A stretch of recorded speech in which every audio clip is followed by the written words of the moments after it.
চট্টগ্রাম বন্দরের কারশেডের গেইটে ডেলিভারি হওয়া গাড়ির সারির এই দৃশ্য এখন স্বাভাবিক হয়ে দাঁড়িয়েছে। প্রতিদিনে 40 থেকে 50টি গাড়ি ডেলিভারি নিচ্ছে আমদানিকারক প্রতিষ্ঠান। চলতি অর্থ বছরের শুরু অর্থাৎ জুলাই মাসে চট্টগ্রাম বন্দর দিয়ে মাত্র 439টি গাড়ি আমদানি হলো। তার পরের মাসে আমদানি করা গাড়ির সংখ্যা ছাড়িয়ে যায় 1505টিতে।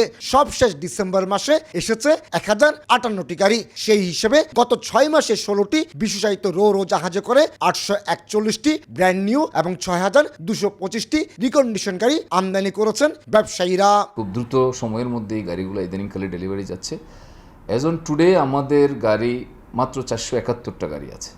তার মধ্যে আবার বেশিরভাগই গাড়ি হচ্ছে এখনও পর্যন্ত 30 দিনের ভিতরে। ইদানিংকালে দেখা যাচ্ছে যে আমরা গাড়ি দ্রুত অকশন করে ফেলছি এবং ওরা সেই সুযোগ আর পাচ্ছে না যে বিলম্বে ডেলিভারি নেব, গাড়ির ডিউটি কমবে, এই বিষয়গুলো বিবেচনায় নিয়ে গাড়ি এখন দ্রুততম সময়ের মধ্যে ডেলিভারি নিয়ে যাচ্ছে সবাই। আমদানি করা গাড়ি 30 দিনের মধ্যে ছাড় না করালে নিলামে বিক্রির জন্য কাস্টমসের কাছে হস্তান্তর করে চট্টগ্রাম বন্দর কর্তৃপক্ষ। সেই অনুযায়ী বর্তমানে নিলামযোগ্য একেবারে নতুন গাড়ি রয়েছে মাত্র 103টি।